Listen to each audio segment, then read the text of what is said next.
സൂപ്പറാണ് സാധനം. ഇന്നലെ അടിക്കാൻ തുടങ്ങിയതൊന്നല്ല. ഇന്നലെ ഒരു ഫംഗ്ഷൻ ഉണ്ടായിരുന്നു. ഇന്നലെ നല്ല ഫംഗ്ഷൻ ഉണ്ടായിരുന്നു. എന്താ കറുത്തുണ്ടായിരുന്നു കമ്പനി അത് നല്ല രസമുള്ള പരിപാടിയാണ് കേട്ടോ. ഇന്നലെ ഈ അവിടെ വേറെ എന്താ സംഭവം പോയി എന്തൊക്കെ പറഞ്ഞില്ലേ കഴിഞ്ഞ അങ്ങനത്തെ എന്റെ ഫംഗ്ഷൻ എന്തോ ഉണ്ടായിരുന്നു പറഞ്ഞ അവിടെ. എന്നിട്ട് എന്താ അവിടെ എന്തോ ഒരു ഞങ്ങളുടെ പ്രശ്നങ്ങൾക്ക് അറിയാം. എന്താ ഒരു കർഷകന്റെ വില പിന്നെ എന്താ അവിടെ കർഷകന്റെ വില ഞങ്ങളവിടെ ഒരു പശു അതെ ഞങ്ങളവിടെ ഒരു പശു അതോടെ ജീവിക്കുന്ന ഒരു സ്ത്രീയാണ്. ആ ഒരു പശു ഷോക്ക് അടിച്ച് ചത്തു. പിന്നെ ആൾക്കാർ ഇവിടെ കമ്പി പൊടിച്ചിട്ട് ആക്കാൻ പറ്റുമോ? അതിനെ വിലല്ലോ. ജീവിതമാർഗം നഷ്ടപ്പെടുന്നതിന്റെ വിഷമം ആർക്കും അറിയില്ല. കർഷകന്റെ വില ആരും മനസ്സിലാക്കണില്ല. അല്ല എന്റെ കല്യാണത്തിന് പോയി കാര്യം പറ. തമാശക്കാരുണ്ട് ഈ സമയത്തൊക്കെ ഫീലിങ്സ് വരുന്നത്.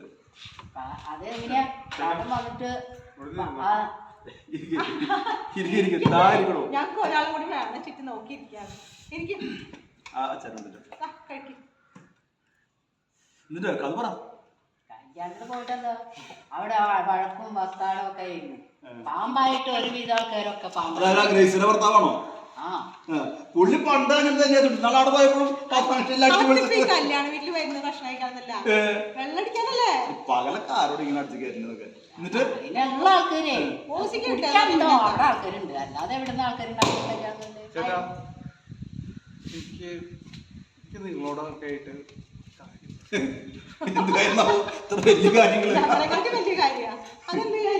എനിക്ക് ഇത് പറയാൻ പറ്റാ. നമുക്ക് എന്തായാലും ചെയ്യാലോ. ഭൂമിയിൽ പൊട്ട് മുളച്ചു വന്നാണോ ഇന്നത്തെ കൂലിന് മുളച്ചത്രേ?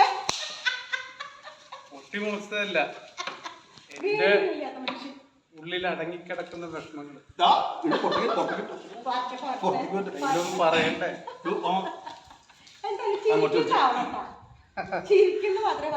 അതെ അതെ, ജീവിതം തന്നെ തമാശയല്ലേ. ഇതിലും വലിയ തമാശ ഇനി എനിക്ക് കിട്ടുമോ അറിയില്ല. ഞാൻ ദുബായിലായിരുന്നു. ദുബായിലെ ഒരു സ്കൂളിൽ മാഷ. പിള്ളേരനൊക്കെ പഠിപ്പിച്ചിട്ടും ഹോംവർക്ക് ചെയ്യിച്ചിട്ടും അങ്ങനെ അടിച്ചു പൊളിക്കായിരുന്നു. ഇങ്ങനെ സുന്ദരമായ ജീവിതം, ഇങ്ങനെ എല്ലാം കാശിന് കാശ്, പിള്ളേര്, ശിഷ്യന്മാര് വലുതാവുന്നു. അങ്ങനെയാണ് ഒരു ദിവസം ഒരു ടൂർ അങ്ങോട്ട് പോയി. പിള്ളേരായിട്ട് അവിടെ പോയി. ക്ലാസ്സിലെല്ലാ പിള്ളേരും ഉണ്ട്. കേക്കുകള്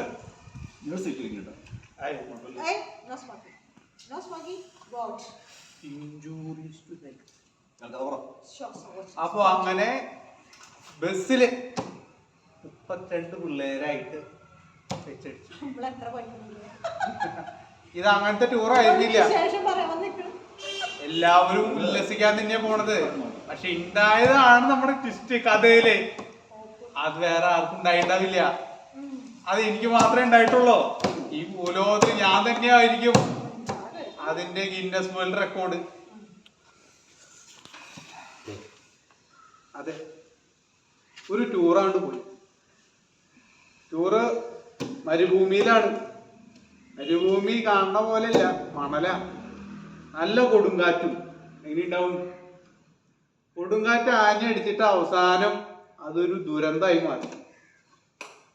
എവിടെയാ ചെന്ന് പെട്ടോണ്ടേന്ന് അറിയാത്തൊരവസ്ഥയെ ഞാനും ബാക്കി 32 പിള്ളേരും 41 കള്ളന്മാരെന്ന് പറഞ്ഞ പോലെ, അലിബാബി 41 കള്ളന്മാരെന്ന് പറഞ്ഞ പോലെ ഞാനും 32 പിള്ളേരും.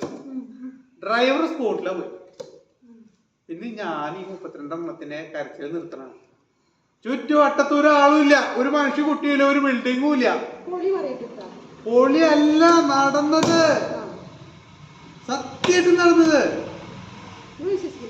എന്നിട്ട് ആദ്യത്തെ 1-2 ദിവസം എങ്ങനെയെങ്കിലും ജീവിച്ചു. പിള്ളേരുടെ കയ്യിൽ ചോറ്റും പാത്രം അവിടെ നിന്ന് കൈയിട്ട് വരിയിട്ട് കുറച്ച് ദിവസം അങ്ങോട്ട് നിന്നു.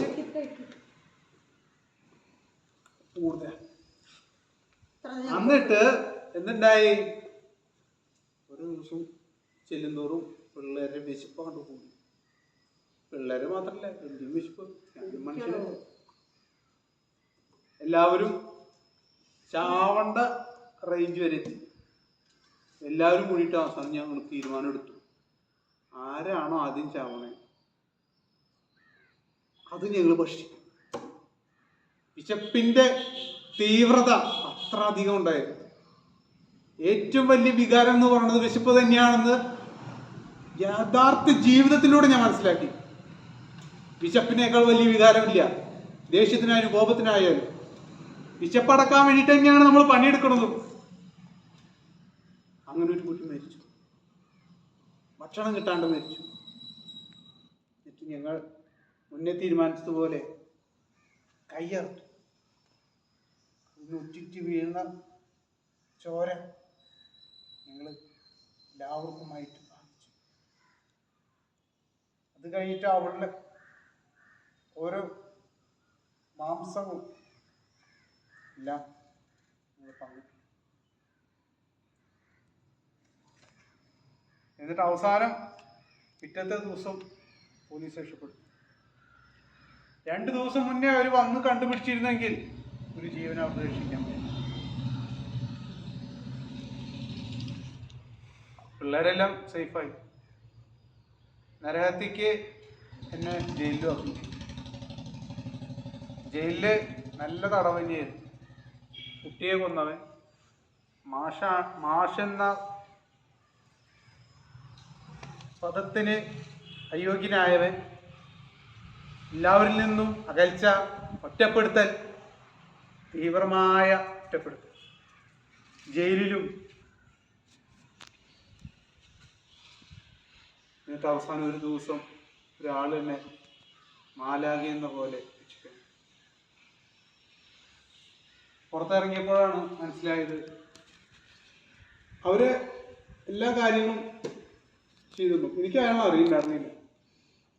പുറത്തിറങ്ങിയപ്പോൾ അയാൾ എൻ്റെ കയ്യിലൊരു ബാഗ് തന്നു.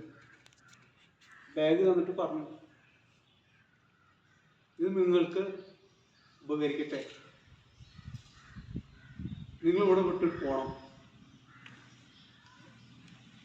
എന്നെ കണ്ടു കഴിഞ്ഞാൽ അവർക്ക് എന്നെ കൊല്ലാൻ തോന്നും. ഞാനിത് ചെയ്തിട്ട ഏത് കുട്ടീനെയാണോ ഞങ്ങൾ ഭക്ഷണമാക്കിയത് അവരുടെ പേരൻസ്. ഞാൻ ഒന്നും പറയണ്ടായിരുന്നു. ഞാൻ നാട്ടിലേക്ക് തിരിച്ചു. അപ്പോഴേക്കും നരഭോജി എന്ന കഥ നാട്ടിലെല്ലാം പ്രസിദ്ധമായി. ആരും ജോലിക്ക് എടുക്കില്ല, കാരണം ഇതാണല്ലോ ഫാസ്റ്റ് റെക്കോർഡ്. ആരെടുക്കാനാ? ജോലിയും ഇല്ല, കൂലിയും ഇല്ല. ഇപ്പൊ ഇതന്നെ.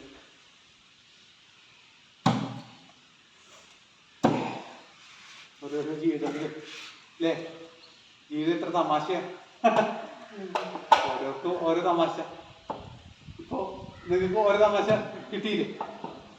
അത് ശരി, കാണാം. നിങ്ങൾക്ക് നിങ്ങളുടെ തമാശകൾ നടക്കട്ടെ. ശരി.